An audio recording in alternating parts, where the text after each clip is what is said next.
Team इंडियानं नेदरलँड्सचा 17 धावांनी पराभव करून टी-20 विश्वचषकामध्ये सलग चौथा विजय साजरा केला।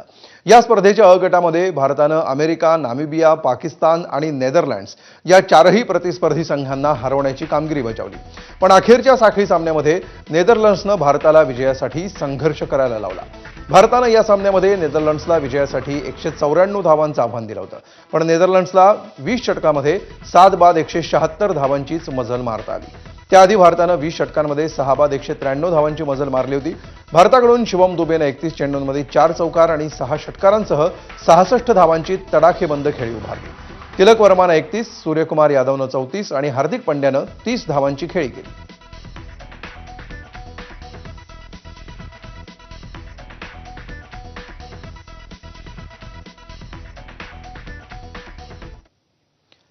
पुढची बातमी, भिवंडीच्या महापौर पदाच्या निवडणुकीमध्ये मोठी उलथापालथ